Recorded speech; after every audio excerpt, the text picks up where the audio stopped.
Kamu membuka keran wastafel dapur, tapi tiba-tiba kamu dengar suara keras dari bawah. Karena kaget, kamu langsung matiin air, tapi suara itu masih ada. Sekarang dari sebelah kirimu. Kamu berjinjit ke pintu, berhati-hati supaya nggak berisik, tapi seluruh rumahmu mulai bergetar dan berkertak. Ketakutan, kamu pun berlari keluar. Dan begitu kamu sampai di halaman depan, kamu melihat rumahmu yang indah roboh.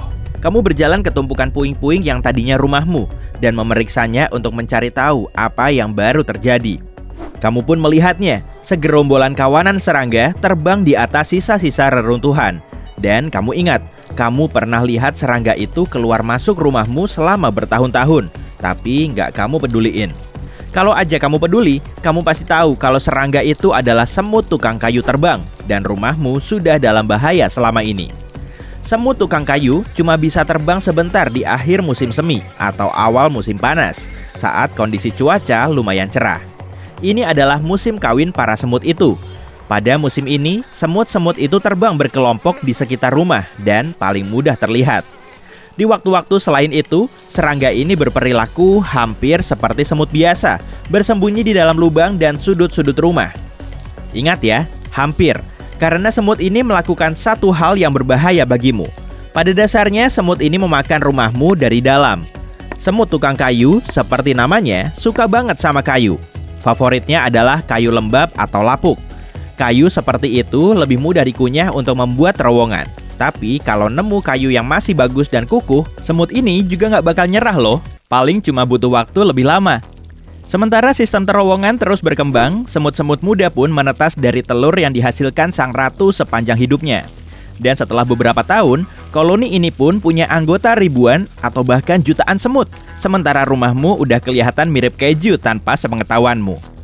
Saat semut terbang ini muncul, itu adalah pertanda bahwa koloni mereka sudah tumbuh raksasa dan rumahmu dalam bahaya yang besar pula. Kemungkinan ada istana semut di balik rumahmu dan di dalam semua bagian kayunya, mulai dari dinding sampai atap. Beberapa tahun kemudian, kerusakan strukturalnya akan terlalu parah sampai berakhir bencana.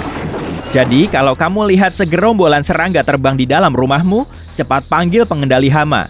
Semut peluru adalah semut terbesar dari semua spesies semut. Tapi, meski ukurannya paling besar, semut ini maksimal cuma seukuran uang koin. Semut peluru paling sering ditemukan di negara-negara seperti Nicaragua dan Paraguay, jauh di dalam hutan hujan. Meski kecil, gigitannya luar biasa. Gigitan semut peluru 30 kali lebih sakit dibanding sengatan tawon atau lebah.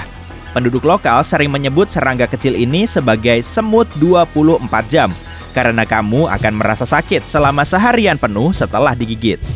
Meski rasa sakitnya nyebelin, gigitan semut peluru nggak terlalu berbahaya dan bisa sembuh dalam seminggu. Semut ini punya kebiasaan aneh yang mungkin membuat kita bisa menghindari gigitan kuatnya dengan mudah. Semut peluru melepaskan bau yang tajam dan menjijikan untuk mengusir predator. Jadi, kalau kamu lagi jalan-jalan di hutan hujan dan mencium bau yang tidak sedap, cepetan kabur. Cuma ada 300 spesies semut api di seluruh dunia. Semua spesies ini punya gigitan yang sama kuatnya. Ini adalah serangga kecil yang bergerak dalam koloni besar dan punya warna coklat muda seragam atau hampir merah. Semut api paling umum ditemukan di Amerika Serikat dan mereka tertarik pada makanan. Mereka sering datang ke berbagai acara piknik meski nggak diundang. Gigitan semut api gatal sekali, tapi nggak terlalu berbahaya. Menyiram air dingin ke bekas gigitannya bisa membantu meringankan gatal dan bekas gigitan ini bisa hilang kurang lebih seminggu. Kalau kamu mengalami reaksi yang lebih parah dari gatal, segeralah minta saran dari dokter. Nah, semut beludru sebenarnya bukan semut. Mereka mirip tawon tanpa sayap, yang bentuknya kebetulan mirip semut.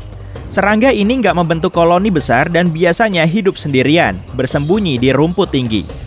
Perilaku ini memberi mereka julukan lain, yaitu semut sapi.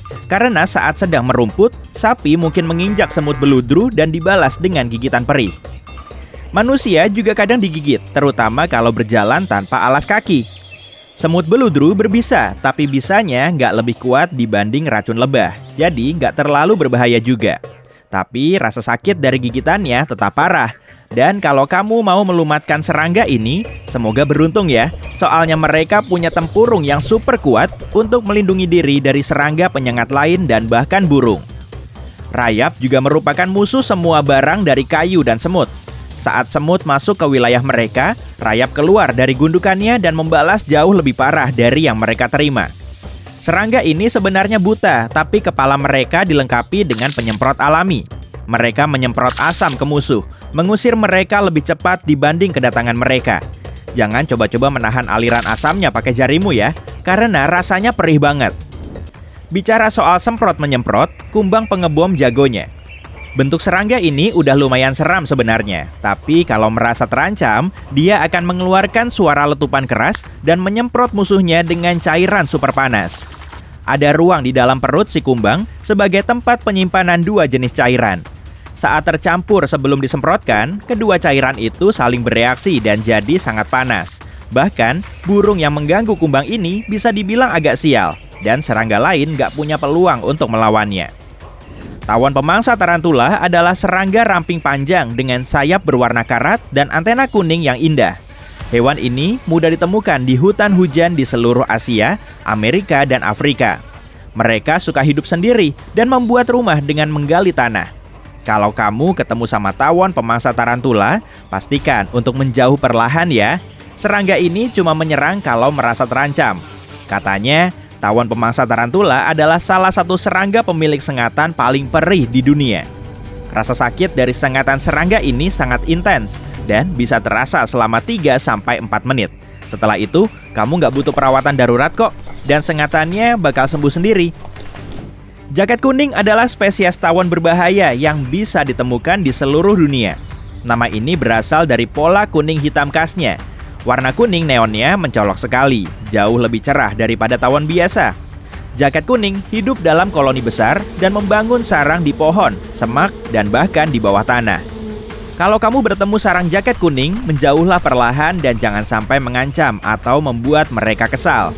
Karena aku jamin, kamu nggak bakal mau ngerasain sengatan jaket kuning. Hornet Jepang adalah spesies tabuhan terbesar di dunia. Hornet Jepang punya pola kuning hitam garis-garis, mirip jaket kuning. Yang bikin mereka beda dari lebah dan tawon adalah ukuran dan bentuknya. Hornet Jepang jauh lebih besar dan lebih ramping dibanding bumblebee, dan lebih panjang dibanding tawon. Hornet ini jelas tinggal di Jepang. Tempat mereka bergerak dalam koloni dengan 700 anggota. Orang-orang yang pernah disengat hornet Jepang sering mengatakan rasanya mirip kena tanaman Knipovia. Kalau kamu disengat salah satu serangga ini, segera cari bantuan dan sementara menunggu dokter, siram sengatannya dengan air dingin. Hornet raksasa Asia sebagian besar tinggal di negara-negara Asia, tapi juga pernah ditemukan di Amerika Utara pada tahun 2019. Makhluk ini besar, kuning, dan ganas. Kamu nggak bakal keliru membedakan antara hornet raksasa dengan lebah atau tawon lain, sebab ukurannya jauh lebih besar dan jauh lebih agresif. Tapi yang paling parah dari hornet ini adalah sengatnya, yang panjangnya 3 kali lipatnya sengat lebah madu. Sengat ini berisi racun yang sangat kuat, dan beberapa sengatan dari hornet raksasa Asia bisa merobohkan binatang besar, juga manusia. Kalau masih belum cukup seram, makhluk ini bahkan bisa menyemprotkan racunnya dan membidik mata kita. Jelaslah ya, rasanya pasti susah dilupakan. Nah, jujur aja deh, kita semua pasti takut sama kelabang. Dan mungkin salah satu spesies yang paling mengerikan adalah kelabang berkepala merah dari Texas. Pertama, makhluk ini kayak berasal dari mimpi terburuk dan terkelamu. Tubuh hitam berbuku-buku, puluhan kaki kekuningan yang mirip cakar, dan kepala merah dengan 2 antena panjang. Siapapun pasti lari ketakutan kalau melihat makhluk seperti ini. Karena ukurannya besar, makhluk merayap ini punya nafsu makan yang tinggi juga. Mereka makan kodok, kadal, dan bahkan tikus sesekali. Kadang kalau lagi nggak ada makanan, mereka bisa menangkap kelelawar yang lagi terbang loh. Dan tentu saja, kelabang berkepala merah ini berbisa. Cocoklah sama tampangnya. Untungnya, hewan ini nggak tertarik sama manusia. Kita juga kayaknya nggak tertarik sama mereka.